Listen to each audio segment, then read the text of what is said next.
7:42, we're back talking about an issue that affects probably more people than you are aware. Former First Lady Rosalynn Carter has dementia. Her family just made that announcement yesterday. Now, June is Alzheimer's and Brain Awareness Month, so right now we have Kristin Cusato joining us to tell us more about the difference between dementia and Alzheimer's. Kristin, good morning. Thanks for joining us. Good morning, Erica. Thank you so much for having me.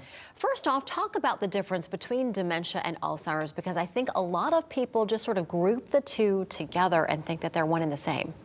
Absolutely. So dementia are these changes in your life and your behavior and your memory, right? It's changes in thinking and all those things that can actually lead to changes in your daily life, how it affects your daily life. So it's kind of the symptoms you experience: getting lost from the grocery store that you've known about for 15 years, not remembering your grandchild's name, repeating the same story 4 or 5 times in an hour.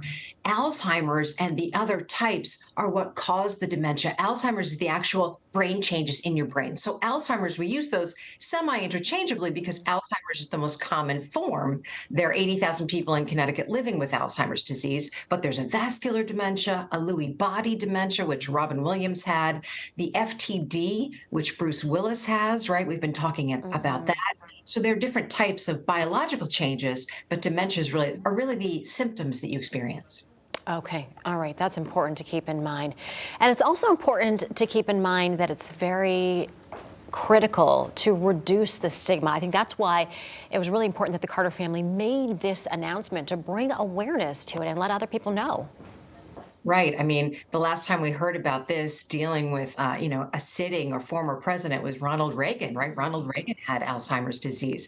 And you think about the family, and they're going through a lot, right? With President Carter being in hospice. So now they're saying, okay, well, Rosalynn has dementia, but they have a good team around them. This is why we think it's really important to be okay with saying that you have the disease, or being okay if you can. It's challenging, of course, with the family saying that someone in my family a loved one has the disease, because it's about safety, right? So tell your neighbors in case your person may wander. They may not sure which house to go into or what door to go into, or even we say, go to the local police department and give them the picture and the address and let them know that someone with dementia lives at this address in case they're wandering. Different things like that. It's really important. And we also want everyone to know that they don't have to go through this alone, right? A lot of people are like, oh, we have this disease, let's just keep it in the family. There are so many who've gone through it, who are going through it, and are willing to share. So we would love for you to call our 800 number, which is 800-272-3900 at any time with any questions. And you can join a support group. Support groups are so critical, really, to see that, just to vent or to learn tricks and tips that you can use with your family members. Yeah, you mentioned a team, and it really does take a team, not just for everybody to know and to spread the awareness, but for safety's sake, for your loved one, right?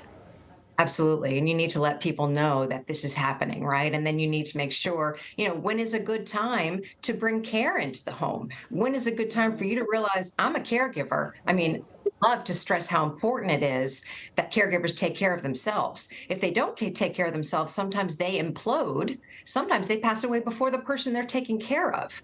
So we'll say, take your oxygen first. You really need to be a solid, strong caregiver. So that might mean you need respite, right? That might mean at some point in the disease, you need to step away. You need to but make sure someone's watching your person, right? There's a point where you're going to need someone to visit, someone to spend time with, either a family member or someone trusted or in-home care, to make sure that your person's okay while you breathe. Yeah. That way, both of you are taken care of at the same time. Now, as you mentioned earlier, June is Alzheimer's and Brain Awareness Month. So we want to talk about the warning signs and also what we can do to prevent, right?